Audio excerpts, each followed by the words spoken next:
नमस्कार, welcome to your YouTube channel Teach Tech. हम पढ़ रहे हैं यहाँ पर class 10th maths chapter number 3 of pair of linear equation in two variable.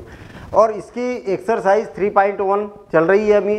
इससे पहले हम बेसिक एग्जाम्पल्स और इससे पहले वाले क्वेश्चन कर चुके हैं। अगर नहीं देखे तो आप ज़रूर देखिएगा। अब इसके आगे हम इस एक्सरसाइज के क्वेश्चन करते हैं, क्वेश्चन नंबर 5। और क्वेश्चन नंबर 5 क्या है? वर्ड प्रॉब्लम है। कैसी है? Word problem. और वर्ड प्रॉब्लम की क्या खासियत होती है, इस बात को ज़रा ध्यान से समझना। हम जब क्वेश्चन पढ़ेंगे ना तो आपको दो स्टेटमेंट मिलेंगे हमेशा, और दो चीज़ें पूछी जाएगी। क्वेश्चन पढ़ने के बाद में आपको यही तीन चीज़ें ढूंढना है। आपको फर्स्ट स्टेटमेंट ढूंढना है कहाँ पर है, और उससे इक्वेशन फर्स्ट बनेगी हमेशा। सेकेंड स्टेटमेंट ढूंढना है कहाँ पर है, इससे सेकेंड इक्वेशन बनेगी हमेशा। और दो चीज़ें ढूंढना है कि आपसे क्या पूछा गया है, और जो चीज़ें पूछी है ना उसको आप वेरिएबल सपोज कर लो, पहले को x और दूसरे को y। बस ये प्रोसेस है इसकी। अगर इसको फॉलो किया तो आप देखिए कि कितना इजी तरीके से आप क्वेश्चन को बना सकते हैं। बस इतनी सी फॉलो करना है। आप बोलेंगे कि सर अच्छा इतना फॉलो करेंगे तो क्वेश्चन बन जाएगा। बिल्कुल बनेगा, ठीक है ना। चलिए स्टार्ट करते हैं हम। Half the perimeter of rectangular garden whose length is 4 metre, 4 metre more than its width is 36 metre. Find the dimension of the garden. अच्छा मुझे एक बात बताइए कि ये गार्डन है, ये क्या है? रेक्टेंगुलर गार्डन है। ऐसे ही बोला ना, रेक्टेंगुलर गार्डन है। Half the perimeter of rectangular. अच्छा दो चीज़ें पूछिए, find the dimension of the garden. सबसे पहले यही ढूंढो, आपको कहा दिया हुआ है find the dimension of the garden. तो डायमेंशन मतलब इसका डायमेंशन क्या होता है भाई? या तो एक लेंथ होगी और एक क्या होगी? ब्रेथ होगी। जितनी लेंथ होती है वो दोनों लेंथ क्या रहेगी? ऐसी रहेगी। अरे ब्रेथ है तो ये भी क्या रहेगा? y मीटर रहेगा। सब मीटर में दिया है, ये सब मीटर में है। अब देखना, हमने लास्ट में देखा, सबसे लास्ट में देखा find the dimension of the garden. Her question में ऐसे ही काम करना है। तो इसका लेंथ पूछिए आपसे और ब्रेथ पूछिए, तो यही से क्वेश्चन की स्टार्टिंग कर दो, बड़ा इजी हो जाएगा क्वेश्चन। देखिए, लेट द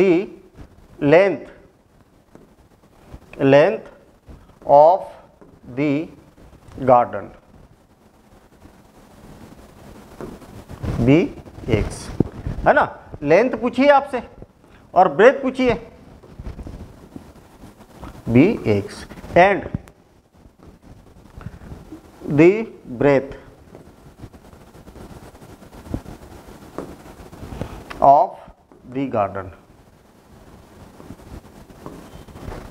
कितनी है भाई? कितनी सपोज की है? y। इतना समझ में आ गया क्या? लेंथ x है और ब्रेथ कितनी है? y है। अब देखिए, अब आपको क्या करना है? ये पहला काम तो हो चुका है हमारा ना, पहला काम हो चुका है, ये वाला काम हो चुका है, इसको हटा देता हूं मैं। अब आपको फर्स्ट स्टेटमेंट ढूंढना है कि कहाँ पर लिखा। देखिए फर्स्ट स्टेटमेंट को जरा स्मार्ट तरीके से पढ़ो। हाफ द पेरीमीटर ऑफ और रेक्टेंगुलर गार्डन इज 36। यार ये दो टुकड़े में दिया हुआ है भाई। आपको बोला है कि इसका जो हाफ पेरीमीटर है ना वो कितना है? 36 है। अच्छा हाफ पेरीमीटर किसको बोलते हैं? पेरीमीटर एक कोई भी कहीं से भी स्टार्ट कर दो।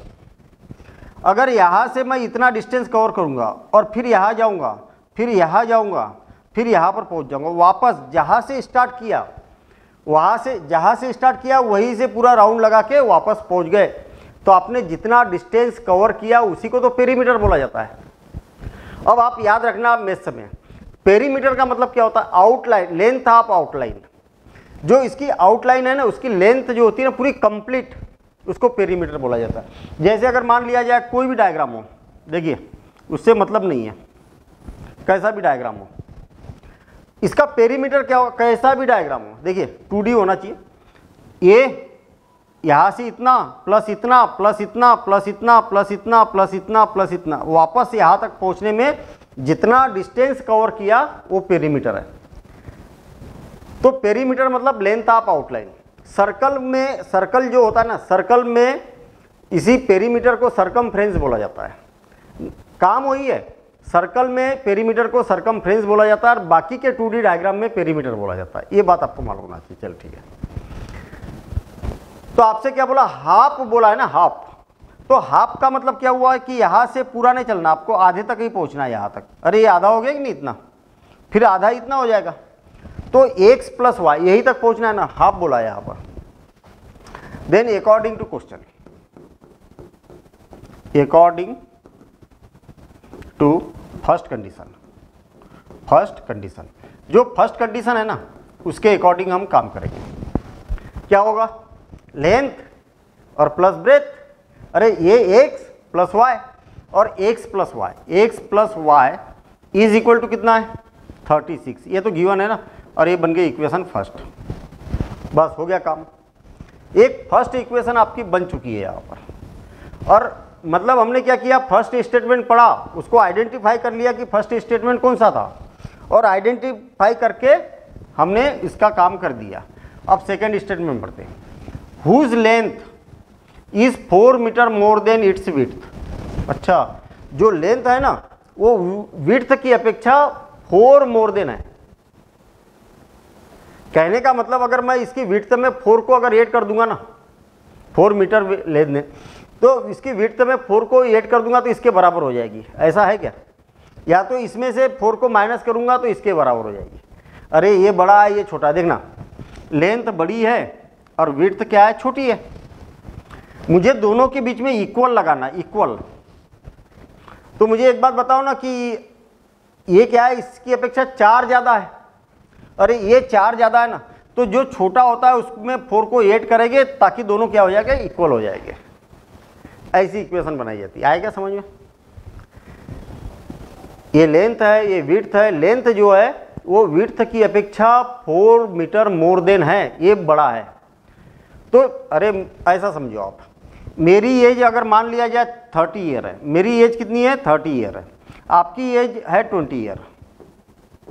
अगर मुझे दोनों के बीच में इक्वल लगाना है तो दोनों इक्वल कब हो जाएंगे, जब इसमें 10 को ऐड करेंगे। मैं 10 ईयर बड़ा हूँ ना इससे, तो बच्चे क्या करते हैं, इसमें ऐड करते हैं, जो कि गलत है ना भाई। इक्वल लगाए ना, बीच में इक्वल लगाना है आपको, तो दोनों को इक्वल करना, तो जो छोटा है उसमें प्लस करना पड़ेगा, या तो फिर जो बड़ा है उसमें से माइनस करना पड़ेगा 10 को, तब तो इक्वल होगा। बस ये फंडा है। तो आपको क्या लिखना है, जो एक्स है ना, according to second condition, according to second condition, second condition. Second condition में क्या बोला, जो एक्स है ना वो कितना है, y से 4 मीटर मोर देन है।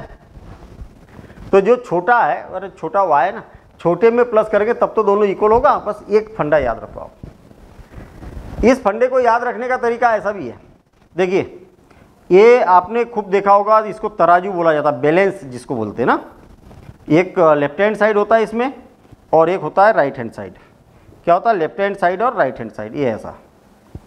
और यहाँ पर बीच में लगी होती है एक डंडी ऐसी, और यहाँ पर होता है बैलेंस करने वाला कांटा, है ना, ऐसी नीडल रहती है यहाँ पर। मान लिया जाए कि यहाँ पर 5 kg है और यहाँ पर 10 kg है, तो ये दोनों इक्वल हो सकता है क्या, नहीं। लेफ्ट हैंड साइड में वेट कम है, राइट हैंड साइड में वेट ज़्यादा है। भैया ये जो इक्वेशन पढ़ रहे हैं ना, ये तराजू ही तो है। इधर लेफ्ट हैंड साइड में वेट कम है, राइट हैंड साइड में वेट ज़्यादा है। अगर मुझे इक्वल बनाना है तो क्या करना पड़ेगा, इधर वेट बढ़ाना पड़ेगा। इसकी अपेक्षा ये डबल है ना, इसकी अपेक्षा ये डबल है, तो छोटे वाले को डबल करना पड़ेगा। अगर आप ऐसा बोलेंगे इसकी अपेक्षा, तो बराबर हो जाएगा ना दोनों, 5 2 या 10। अगर आप ऐसा बोलेंगे कि इसकी अपेक्षा 5 kg ज़्यादा है, तो आपको क्या करना पड़ेगा, जो छोटा है उसमें 5 kg प्लस करना पड़ेगा, ताकि दोनों क्या हो जाएंगे, इक्वल हो जाएंगे। बस ये वाला फंडा यूज़ करो भैया। जो इक्वेशन पढ़ रहे हो उसको डेली लाइफ में लाओ। जब तक डेली लाइफ से आप कनेक्ट नहीं करेंगे तब तक क्वेश्चन में मज़ा नहीं आएगा। मतलब जो मैथ्स है ना उसको डायरेक्ट डेली लाइफ से कनेक्ट करो, ठीक है। तो y इस साइड जाएगा, या तो फिर रहने दो, इसको मैं इक्वेशन सेकंड दे देता हूँ। अब क्या करना है, इसको ग्राफिकली सॉल्व करना है ना। मैं तो ग्राफिकली मैंने बोला था दो स्टेटमेंट मिलेंगे, दोनों से एक एक इक्वेशन मिलेगी आपको। अब ग्राफिकली सॉल्व करना है तो क्या करेंगे, दोनों इक्वेशन को एक एक करके लेंगे और उसका एक टेबल बनाएंगे। हमें 3 वैल्यूज चाहिए, है ना। तो यूजिंग इक्वेशन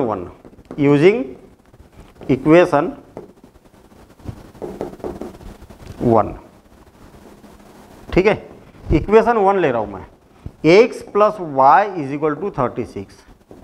आपको क्या करना है, एक वेरिएबल को उधर ले जाना है, या तो x को ले जाओ या तो y को ले जाओ, जो भी आपको कंफर्टेबल रहेगा। तो y इज इक्वल टू हो जाएगा 36 माइनस x। और अब बनाएंगे हम यहाँ पर एक टेबल बनाएंगे। और टेबल की खासियत क्या रहेगी, इसके 2 पार्टीशन रहेंगे ऐसे बीच में से। एक वर्टिकल लाइन खींचना है, कितनी खींचना है, ये ऐसी खींचना है आपको कि आपका काम हो जाए, मतलब इसके 4 ब्लॉक बनाना है आपको। कितने ब्लॉक बनाना है, 4। एक में लिखना है x और दूसरे में लिखना y। अब आप x की ऐसी वैल्यू रखो कि y की वैल्यू आते जाए। कहने का मतलब x की वैल्यू ऐसी रखो कि y की वैल्यू ज़्यादा ना आए, मतलब 10 से ज़्यादा न रहे तो ज़्यादा अच्छा है, या 15 से ज़्यादा न रहे तो ज़्यादा अच्छा है ना। चलिए मैं x की वैल्यू रख देता हूँ, क्या रख दूँ मैं, 10 रख देता हूँ। क्या रख देता हूँ, 10। तो ये कितना हो जाएगा, 26 हो जाएगा, बहुत ज़्यादा हो जाएगा। तो मैं एक काम करता हूँ, इसको 15 रखता हूँ, 15। तो 15 रखेंगे तो ये कितना हो जाएगा, 36। अरे ये ऐसा है ना, y is equal to 36 minus 15। अब आप बोलोगे कि सर आपने अभी अभी बोला था कि 10 से ज़्यादा नहीं होना चाहिए। अब हमारी मजबूरी है, 10 से ज़्यादा तो होगी। तो 15 का क्राइटेरिया रखो, 15 से ज़्यादा ना हो, ऐसा कुछ क्राइटेरिया रख देते हैं अपन, ठीक है ना। मतलब ग्राफ पर दिखाना ईजी हो जाना चाहिए। अब यहाँ मजबूरी है तो आपको रखना पड़ेगा। 15 रखेंगे तो कितना हो जाएगा, 15। इसमें से 15 को माइनस करेंगे तो 21 हो जाएगा। ये कितना हो जाएगा, 21। फिर ये बड़ी वैल्यू आ गई, तो 15 से ज़्यादा रख रहा हूँ मैं। कितना रख रहा हूँ, 15 से ज़्यादा रखता हूँ मैं। तो y is equal to 36 minus x, मैं रख देता हूँ 18। अगर मैं x की वैल्यू 18 रखूँ तो कितना हो जाएगा, 18 2 या 36, तो 18 ही आएगा। कितना आएगा, 18। आ गई बात समझ में। अब क्या रखूँ मैं, x की जगह 20 रख देता हूँ, 36 माइनस 20। तो कितना हो जाएगा, इसमें से 36 में से 20 को माइनस करेंगे तो 16, है ना। तो ये 20 रखा तो ये कितना आ जाएगा, 16 आ जाएगा। अब क्या रखूँ, मैं एक काम करता हूँ, 18 रख दिया, 20 रख दिया, 16 रख देता हूँ। x की वैल्यू 16 रख देता हूँ। तो कितना आ जाएगा, x की वैल्यू 16 रखी तो 20 आ जाएगा, ठीक है। ऐसा हो गया, मतलब एक टेबल हमारा यहाँ पर बन चुका है। फर्स्ट इक्वेशन ली थी, एक टेबल बन गया। अब हम सेकेंड इक्वेशन लेते हैं, है ना। इसको मैं थोड़ा सा छोटा कर दूं ताकि अपना क्वेश्चन यहाँ पर आ जाए, ताकि ग्राफ के लिए भी अपने पास में जगह सफिशिएंट बचे, ठीक है ना।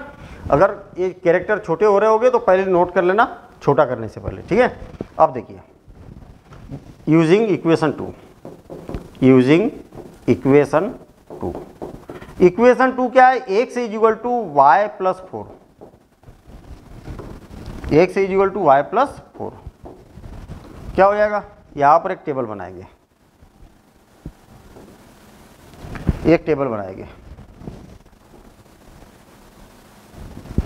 है ना। तो एक टेबल ऐसा बना देते हैं, ये हो गया। कैसा करेंगे, या x हो जाएगा या y हो जाएगा। एक y की वैल्यू आप कुछ भी रखो आप, तो x की वैल्यू आती जाएगी। मैं अगर मान लिया जाए इसकी वैल्यू 6 रख देता हूँ, y की वैल्यू कितनी रख देता हूँ, 6, तो ये क्या हो जाएगी, 10 हो जाएगी। अब जब ये बड़ी आई तो इसको भी बड़ी ही लाओ, कोई दिक्कत नहीं है। अगर मैं यहाँ पर 10 रख देता हूँ तो ये 14 हो जाएगी, और यहाँ 14 रख देता हूँ तो ये 18 हो जाएगी। बस हो गया काम। ऐसी y की वैल्यू क्या रखी मैंने, उल्टा कर दिया है ना, फिर से लेना। मैं y की वैल्यू रख देता हूँ 10, तो x की वैल्यू क्या हो जाएगी, 14, और y की वैल्यू अगर मैं 14 रख देता हूँ तो ये हो जाएगी 18। और इसकी वैल्यू 16 रख देता हूँ तो ये हो जाएगी 20। जब ये वाली वैल्यू बड़ी आई तो इसको भी थोड़ी सी बड़ी ही लेते हैं, एक जैसे रेशियो में हम यहाँ पर लेके चलते हैं। ठीक है, अब देखिए इतना काम हो गया। अब हमें समस्या आएगी काय की, ग्राफ पेपर पर इसको लेने की। अब क्या किया जाए, मैंने आपको बताया था कि भाई ग्राफ पेपर पर ये वाली जो वैल्यूज़ आना चाहिए वो 10 या 15 से ज़्यादा न रहे तो ज़्यादा अच्छा है ना। लेकिन अब मजबूरी थी, उससे कम आ ही नहीं रही थी हमारे पास, तो फिर क्या ग्राफ पेपर दिखाने में दिक्कत जाएगी क्या? तो उसका भी सॉल्यूशन है, बड़ी बड़ी सी वैल्यू आ गई। कैसा सॉल्यूशन है देखो, मैं क्या करता हूँ, ये एक तो एक्स एक्सिस बना देता हूँ, ये बना दी एक्स एक्सिस, और ऐसे ही वाई एक्सिस बना देता हूँ ये। अब सॉल्यूशन देखना कैसे हम इसका सॉल्यूशन निकालते हैं। मुझे एक बात बताइए कि आपके पास में एक्स में सबसे ज़्यादा वैल्यू कितनी है? 20। क्या 20 सेंटीमीटर है क्या आपके पास? 1 2 3 4 5 6 7 8 9 10 11 12 13 14 15 16 17 18 19। अरे है ही नहीं, 20 है ही नहीं, तो कैसे दिखाएंगे? तो फिर उसका सॉल्यूशन देखो, सारी पॉजिटिव वैल्यू है तो थोड़ा सा मैं तो इसको इधर कर ही देता हूँ, शिफ्ट कर देता हूँ, और y में भी आपको पॉजिटिव वैल्यू दिखे तो इसको भी आप नीचे रख दो। कहने का मतलब एक्स में ज़्यादा वैल्यू चाहिए और आपको y में भी ज़्यादा चाहिए, तो ये वाला पोर्शन थोड़ा सा बढ़ा दो। तो ऐसी प्लानिंग पहले ही करना चाहिए। ये क्या हो गया? एक्स एक्सिस है, ये क्या है? एक्स एक्सिस है, आपको मालूम है, इसको एक्स से डिनोट किया जाता है, और इधर क्या होता है? नेगेटिव होता है, तो इसको एक्स डैश से, और जहाँ पर दोनों इंटरसेक्ट होते हैं उसको ओरिजिन बोला जाता है। ये हो गया y और ये हो जाएगा y डैश। इतना समझ में आ गया? हाँ ठीक है। अब देखिए 20 18 और ऐसी वैल्यू दिखाना है, तो आप क्या करो, इसको 1 सेंटीमीटर इज इक्वल टू, है ना, यूनिट क्या लेंगे हम? यूनिट ले लो, यूनिट ले लो। 1 सेंटीमीटर इज इक्वल टू, नहीं 1 centimetre, 1 centimetre is equal to 1 centimetre is equal to 2 metre. ये क्या हो गए? ये सारी यूनिट जो दी थी ना, गार्डन की लेंथ विड्थ, ये सब काय में दी थी? मीटर में दी थी। तो हमने क्या किया, 1 centimetre is equal to 2 metre ले रहे हैं हम। ये क्या हो गया? 2, तो फिर ये क्या हो गया? 4 6 8 10 12, 2 के गैप में लेंगे, है ना, 14 और 16 18 20 22, 2 4 6 8 10 12 4 6 8, हाँ ठीक है, ये हो गया। ये हो जाएगा नेगेटिव में, तो इसकी तो जरूरत ही नहीं ना आपको नेगेटिव। -2 -4 -6 -8, है ना, तो लिख भी दो आप। जब इसको लिखा तो -2 -4 -6 -8, और इधर भी क्या हो जाएगा? 2 4 6 8 10 12 14, 2 के गैप में ले रहे हैं, 16 18 और 20 और 22, ऐसा। और इधर भी लेंगे -2 -4 -6 और -8, ऐसा इधर भी चलेगा। जब बड़ी बड़ी वैल्यू आ जाए तो फिर हमारे पास में ये वाला एक ऑप्शन बचता है कि जो यूनिट है उसी को थोड़ा सा बढ़ा के लिख दो आप। अब देखिए एक्स में 18 तो वाई में 18, देखो एक्स में 18 कहाँ पर है? यहाँ पर। तो वाई में 18 कहाँ पर है? यहाँ पर। दोनों को मिला देंगे, मैच करेंगे तो ये यहाँ पर आ जाएगा 18 18 18 कामा 18, ऐसा लिख देंगे हम। एक्स में 20 और वाई में 16। एक्स में 20 कहाँ पर है? ये यहाँ पर, और y में 16, अरे इसके करस्पॉन्डिंग y में कितना है? 16, तो ये यहाँ पर है। दोनों को मैच करेंगे तो ये यहाँ पर आ जाएगा कितना? 20 16, 20 और 16। एक्स में 16 और y में 20। एक्स में 16 यहाँ पर है और y में कितना? 20। 20 कहाँ पर है भाई? 16 और 20। 20 ये यहाँ पर है, 16 और 20। और याद रहे कि 3 पॉइंट है ना, तीनों के तीनों पॉइंट एक लाइन पर आना जरूरी रहेगा। तो आपको क्या करना है? तीनों पॉइंट कहाँ पर आना चाहिए? एक ही लाइन पर आना चाहिए, ये कंपलसरी है। ठीक है, चलिए अब एक्स में 14 और वाई में 10, एक लाइन हो गई अपनी। इस लाइन का नाम क्या है? X plus y, x plus y is equal to 36। अब दूसरी लाइन की बात करते हैं। 14 10, एक्स में 14 और वाई में 10। एक्स में 14 कहाँ पर है? यहाँ पर। और वाई में 10 कहाँ पर है? कहाँ पर है 10? ये यहाँ। दोनों को मिला दो तो ये यहाँ पर आ जाएगा 14 कामा 10। x में 18 और y में 14। x में 18 कहाँ पर है, यहाँ पर, और y में 14 कहाँ पर है, ये यहाँ पर है। और दोनों को क्या नाम है इसका, 18 और 14 ऐसा लिख दिया। अब देखिए 20 और 16, x में कितना है 20 और y में कितना है 16, तो ये कॉमन पॉइंट हो गया इसका, ये कॉमन पॉइंट है। और तीनों एक ही लाइन पर मिलना जरूरी है, तीनों एक ही लाइन पर मिलना चाहिए, और नहीं मिला मतलब आप समझ जाना कि हमने कहीं ना कहीं गड़बड़ की है।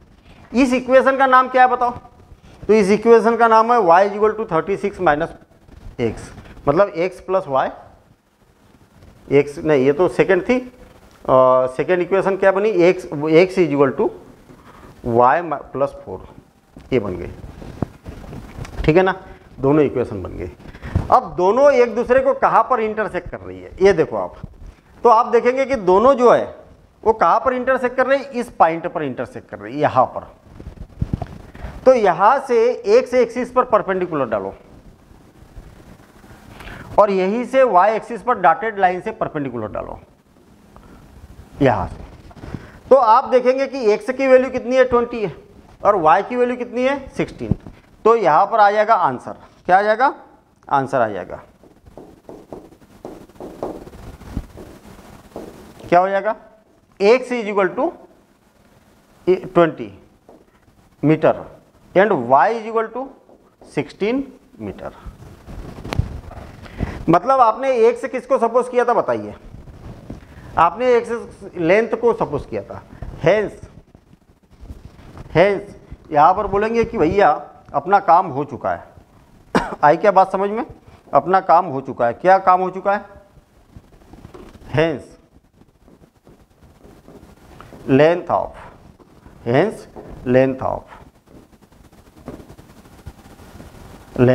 ऑफ गार्डन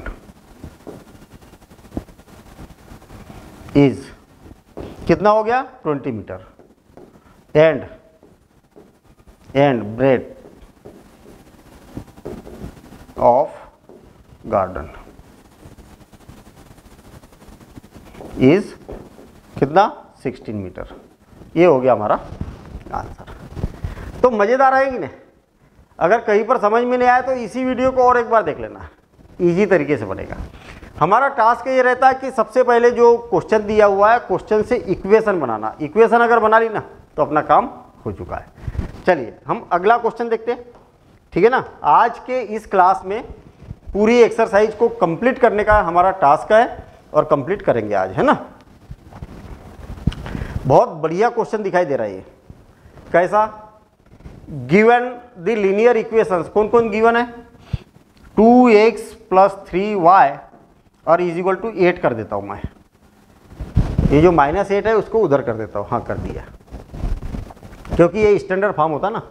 हाँ, right another linear equation in 2 variable such that the geometrically represent of the linear pair so form is, क्या होना चाहिए, इंटरसेक्टिंग लाइन होना चाहिए। पहला आपको क्या करना है, एक लीनियर इक्वेशन बनाना है जो क्या होना चाहिए, इंटरसेक्टिंग लाइन्स होना चाहिए, इंटरसेक्टिंग लाइन्स। इसके लिए सॉल्व कर रहे हैं हम, हैं, इसके लिए सॉल्व कर रहे हैं, किसके लिए, फॉर इंटरसेक्टिंग लाइन। अब इस फंडे को जरा ध्यान से समझो, आपके पास में ये इक्वेशन गिवन है, ये क्या है, इक्वेशन गिवन है, हाँ ठीक है, ये वाली इक्वेशन गिवन है भाई। इंटरसेक्टिंग कब होती है दोनों, जब a1 / a2 = नहीं होना चाहिए b1 / b2, ऐसा होना चाहिए ना। कहने का मतलब ये हुआ कि अगर मैं कोई इक्वेशन बनाता हूं, आप खुद क्वेश्चन बना सकते हैं। इस क्वेश्चन को अगर ध्यान से समझे ना तो बुक में जो क्वेश्चन है ऐसे क्वेश्चन आप खुद बना सकते हो। देखिए कैसे, मतलब इसका ये जितना गुना है उसका ये इतना गुना नहीं होना चाहिए। जैसे मान लिया जाए मैं इसका ये डबल ले लेता हूँ, कितना 4x, तो इसका ये डबल नहीं होना चाहिए, क्या नहीं होना चाहिए, डबल नहीं होना चाहिए। अगर मैं यहाँ पर 6y ले लेता हूँ और यहाँ कुछ भी ले लो आप, 8 ले लो, 16 ले लो, कुछ भी ले लो, उससे मतलब नहीं है। मतलब इसका ये 3 गुना है ना, तो इसका भी ये 3 गुना हो जाएगा, तो ये दोनों क्या हो जाएंगे, इक्वल हो जाएंगे। तो इसका 3 गुना नहीं होना चाहिए, इसका ये 3 गुना, सॉरी इसका ये 2 गुना है, तो इसका भी 2 गुना नहीं होना चाहिए। तो क्या होना चाहिए, अब 2 गुना कितना होता है, 6। 6 को छोड़कर आप कोई भी नंबर लिख दो, जैसे मतलब 7 लिख दिया, बस हो गया काम। अरे देखो ना, 2/4 यानी कि 1/2 हो गया, और 3/7 दोनों बराबर है क्या, नहीं है। तो आपको देखना क्या है, इसका ये जितना गुना है उतना गुना ये नहीं होना चाहिए, उसके अलावा कुछ भी कर दो आप, उससे कोई फर्क नहीं पड़ेगा। तो आप जो मर्जी वो लिख दो, क्या हो जाएगा, 4x + 7y = 8 लिख देता हूँ मैं, कुछ भी लिख दो आप, है ना। इसकी अपेक्षा जितना गुना है उसकी अपेक्षा इतना गुना नहीं होना चाहिए, ठीक। तो ये हमारा एक आंसर हो गया। अब देखिए सेकंड, पैरेलल लाइन।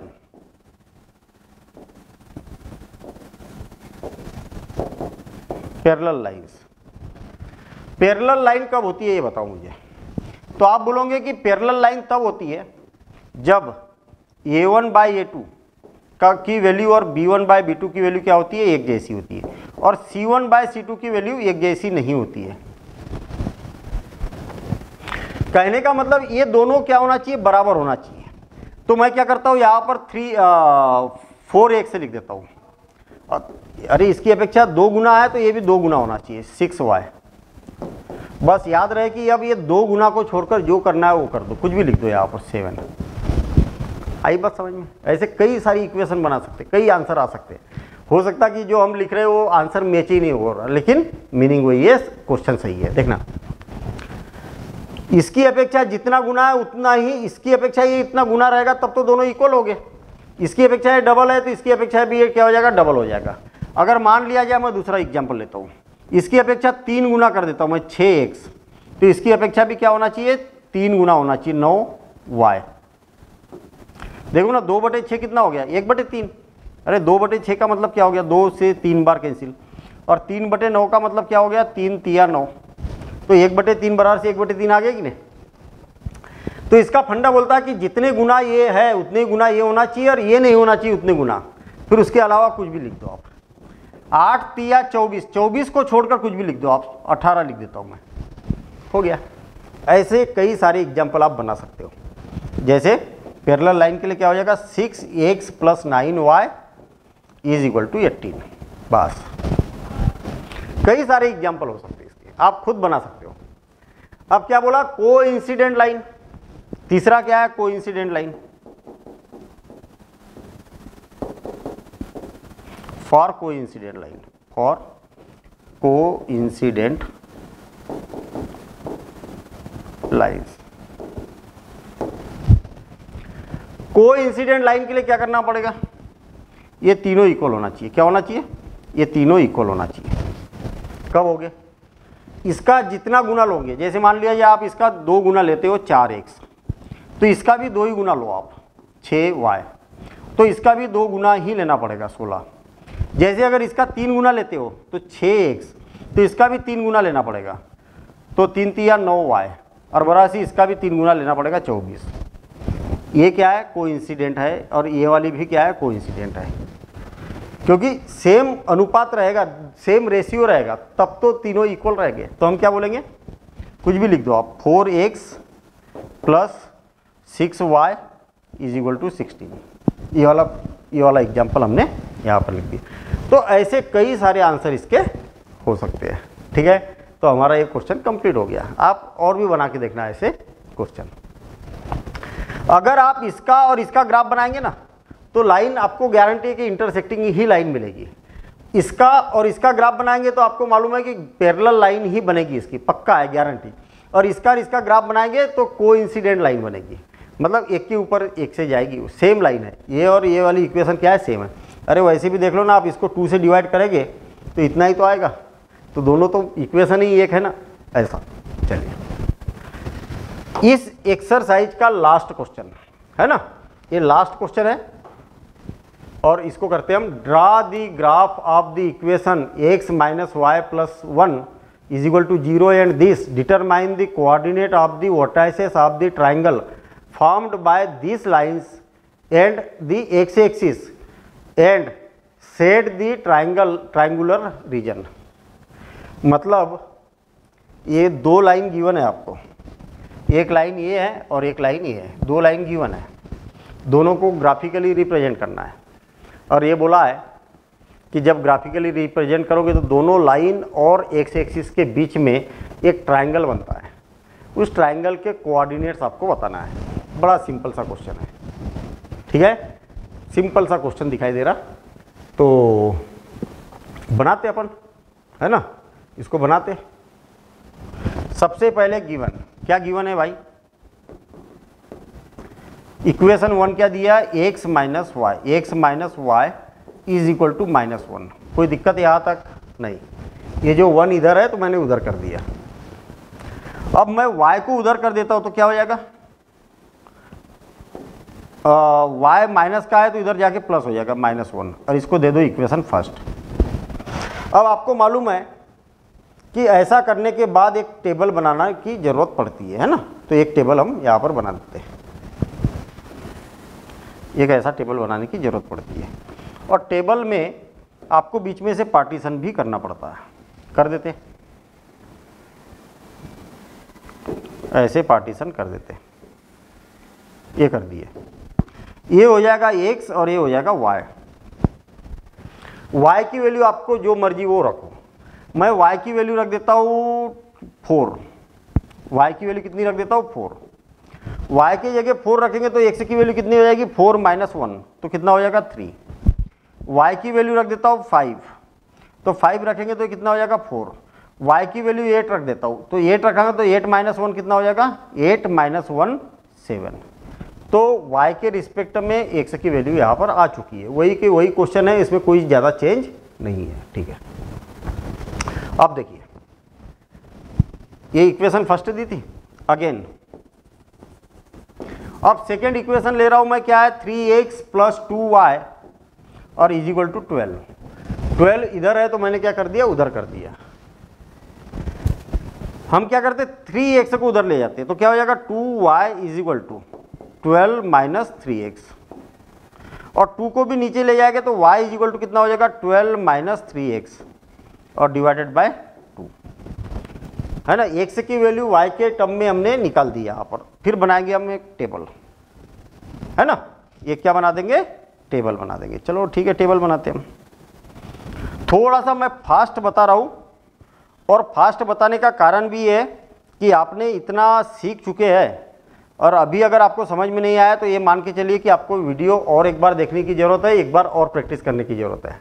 क्यों, क्योंकि थोड़ा सा मैंने फास्ट किया है। इसको फास्ट करने का मतलब भी है कि हम सीखते आ गए ना, अब वो उसी रफ्तार से थोड़ी चलना है अपने को, है ना, थोड़ा सा आगे भी बढ़ना है। यहाँ पर क्या हो जाएगा x और ये क्या हो जाएगा y।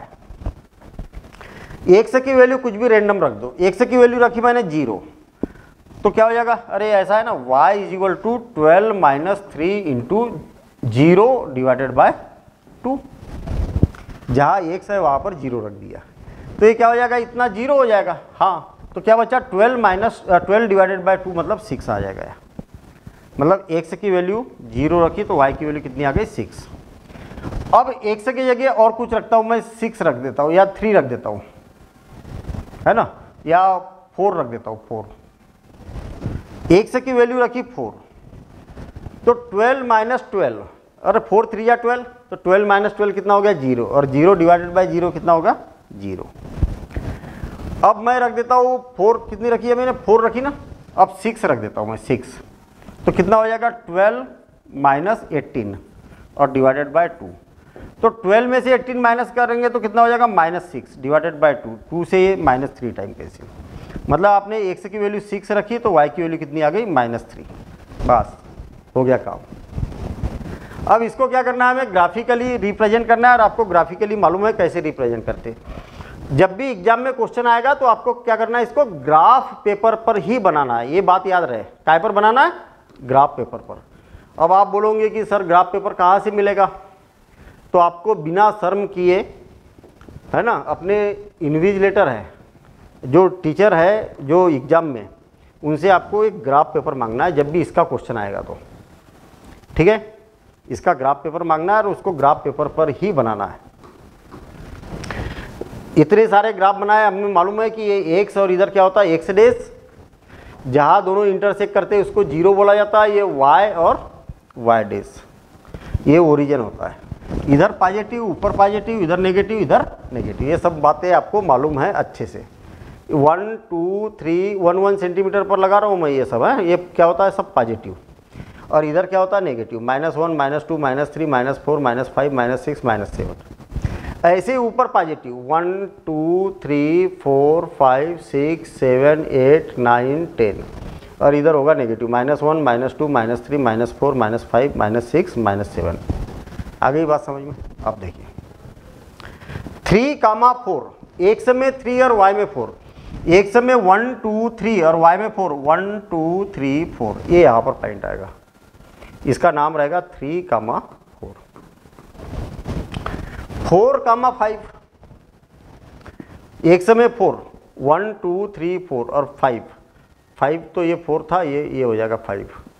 कितना हो जाएगा 4, 5, 4, 5, हाँ पास में हो गया ज़्यादा। 7, 8, एक समय 7, ये कितना था 4 था, 5 6 7 और 7, 8, 7, 8, 1 2 3 4 5 6 7 8, ये यहाँ पर पॉइंट आ जाएगा। कितना 7, 8। और ये जो तीनों पॉइंट है ना, तीनों एक ही लाइन पर मिलना जरूरी है और मिल भी गए। देखिए कंपलसरी एक ही लाइन पर मिलना जरूरी है। अगर नहीं मिले तो आप समझ जाना कि हमने कहीं ना कहीं क्वेश्चन गलत किया। एक भी पॉइंट इधर उधर आउट गया ना, इसीलिए तो हमने 3 पॉइंट बनाए। तो एक भी पॉइंट इधर आउट गया तो समझ जाना कि हमने कहीं पर मिस्टेक की। एक समय 0 y में 6, एक समय कितना हो गया 0 y में 6, 1 2 3 4 5 6, ये यहाँ पर आ जाएगा 1 2 3 4 5 6, 0, 6, कितना 0, 6। एक समय 4 और y में 0, 1 2 3 4 और y में 0, ये यहाँ पर आ जाएगा। और 6, -3, एक समय 6, ये 5 6 और y में -3, 1 2 3, ये यहाँ पर आ गया। कितना 6, -3। और तीनों पॉइंट को मिलाते हुए एक लाइन खींच दो। तीनों पॉइंट को मिलाते हुए एक लाइन आपको खींच देना है। और तीनों पॉइंट से ये पास होना कंपलसरी है। और देखिए आप हो भी गई है कंपलसरी पॉइंट, है ना। तो मतलब पहली इक्वेशन क्या थी आपके पास, x - y = 1, -1 है ना। हाँ, और दूसरी इक्वेशन क्या थी 3x, देखिए 3x + 2y, ऐसा लिखना है आपको 12। अब आपको क्वेश्चन को फिर से पढ़ना है। देखिए क्या बोला क्वेश्चन में, क्वेश्चन को फिर से पढ़ना है। Draw the graph of the equations this and this, determine the coordinate of the vertices of triangle formed by this line and x axis. अच्छा देखिए ये लाइन और ये लाइन और एक एक्स एक्सिस भी है, ये वाली, तीनों को अगर फॉर्म किया जाए तो आपको क्या दिखाई दे रहा है, तो ये वाला एक ट्राइंगल दिखाई दे रहा है। क्या हाँ या ना बोलो, ये वाला ट्राइंगल दिखाई दे रहा, दिख रहा, हाँ। और जो ये ट्राइंगल है यार, ये एक्स एक्सिस और ये लाइन और ये लाइन, तीनों से, ऐसा क्वेश्चन में बोला है ना। अब इसके क्या करना है, वर्टाइसेस बनाना है। एक वर्टाइसेस किसको बोलते हैं, इस ट्राइंगल के कार्नर्स के कोऑर्डिनेट, ये और ये। मुझे एक बात बताइए कि इसका नाम क्या है, तो 1 2 3 4, एक समय कितना है 4 और y में कितना है 0। इसका नाम मैं ए नाम भी दे देता हूँ, हाँ ठीक है। और b मतलब यहाँ पर, इसका नाम b दे देता हूँ मैं। एक समय कितना है भाई 1 2 2 है, ये देखिए 2, और y में कितना है 1 2 3, तो 2, 3। और ये एक समय तो -1 है, -1, और y में कितना है 0, इसका नाम c दे देता हूँ। तो हम यहाँ पर बोल सकते हैं कि भाई आपने जो पूछा है वो हमारा आंसर आ चुका है ना, है ना। जो हमसे पूछा है उसका आंसर हमारा आ चुका है, ऐसा हम यहाँ पर बोल सकते हैं। और आंसर क्या बोला था, coordinate of triangle, coordinate of the triangle. ठीक है, तो कोऑर्डिनेट ऑफ ट्राइंगल हमारे पास आ चुके हैं। इसको मैं थोड़ा सा छोटा कर देता हूँ ताकि यहाँ पर कुछ लिख सकूँ मैं। Hence required triangle A B C, हाँ, तो हम यहाँ पर बोल सकते हैं hence coordinate of required triangle, coordinate of required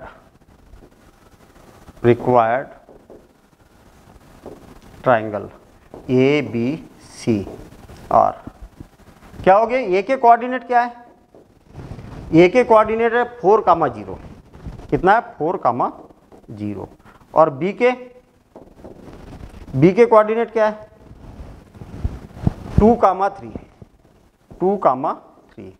and सी के कोऑर्डिनेट क्या है -1,0, -1,0।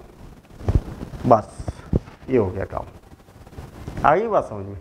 तीनों के कोऑर्डिनेट्स पूछे थे, तीनों के कोऑर्डिनेट्स हमने बता दिए, और हमारा ये पहली एक्सरसाइज यहाँ पर कंप्लीट होती है। मतलब यहाँ पर हमारा मिशन सक्सेस हो गया। मैंने बताया था कि लीनियर इक्वेशन को बिल्कुल सिंपल लैंग्वेज में समझेंगे हम, और उसकी फर्स्ट एक्सरसाइज कंप्लीट हो गई, यानी कि हमारा एक बड़ा मिशन कंप्लीट हो गया। क्यों? क्योंकि पूरा चैप्टर ही 3 एक्सरसाइज का है, जिसमें से एक एक्सरसाइज जिसके बड़े क्वेश्चन होते हैं वही हमारा यहाँ पर कंप्लीट हुआ है। मिलेंगे हम अगली क्लास में अगली एक्सरसाइज के बेसिक के साथ। पहले हम बेसिक पढ़ते हैं, बेसिक अगर अच्छे से समझ लिया ना तो एक्सरसाइज बड़े इजी तरीके से बनने वाली है। तो मिलते हैं हम अगले वीडियो में। Thank you, bye bye, take care.